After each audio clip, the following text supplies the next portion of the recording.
Well, from tax reporting of 4-H and FFA projects to errors in the Secure Act 2.0, there have been several recent developments of relevance to ag producers and rural landowners and businesses. Roger McEowen with the Washburn School of Law joins us now to break it all down for us. So, Roger, most youth involved in the 4-H or FFA participate in livestock sales. So what are some of the main reporting elements that they need to keep in mind? Well, good to be with you, Suzanne. The main point here that I want to get across is to make sure it's properly reported from a self-employment tax standpoint.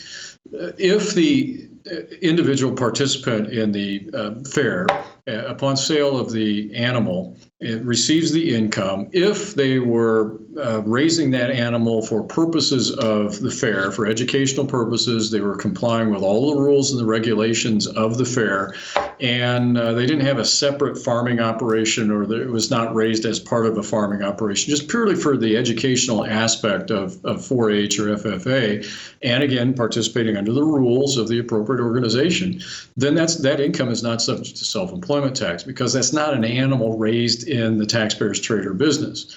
But if that's a farm animal, if they've got a side farming operation, or that it can be deemed to be an animal that was raised in the farming operation, then the income from that, when it's sold at auction after the fair, would be subject to self-employment tax. So we have to make that distinction, and that's a key distinction that IRS will focus on. I want to switch gears. Secure Act 2.0 became law in 2022, but it has some errors, at least 3 errors that need to be fixed. Give us an update there.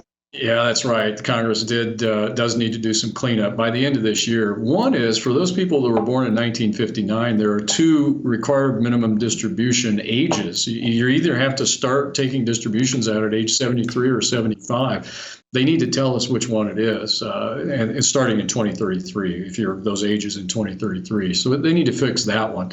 Also, there's a problem with Roth IRAs, and the law says that if you earn more than $145,000 on a joint return this year, you have to do non-deductible catch-up contributions in Roth form. But Secure Act 2.0 says you can't do that starting next year. So obviously that has to be cleaned up. And then there's an issue with SEPs and simples, and they coordinate with Roth IRAs and what it does to the contribution limitations with respect to Roth. So they need to clean up all 3 of those, hopefully by the end of this year.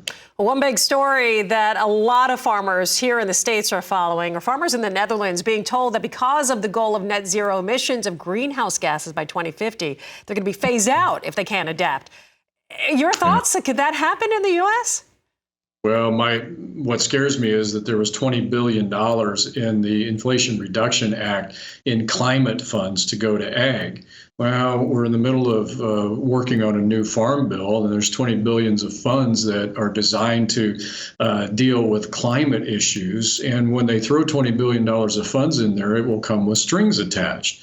Will those strings be like what is happening in the Netherlands, that would require farmers to change practices, adapt, or be shut down, or not be able to produce on certain acres? And that could be problematic. So Congress needs to, the Farm Bill drafters need to be aware of that, because with funds come strings, and we worry about what those strings will do. Absolutely. Makes sense. Roger, thank you as always for talking with us. Appreciate your insight. Roger McEowen with the Washburn School of Law.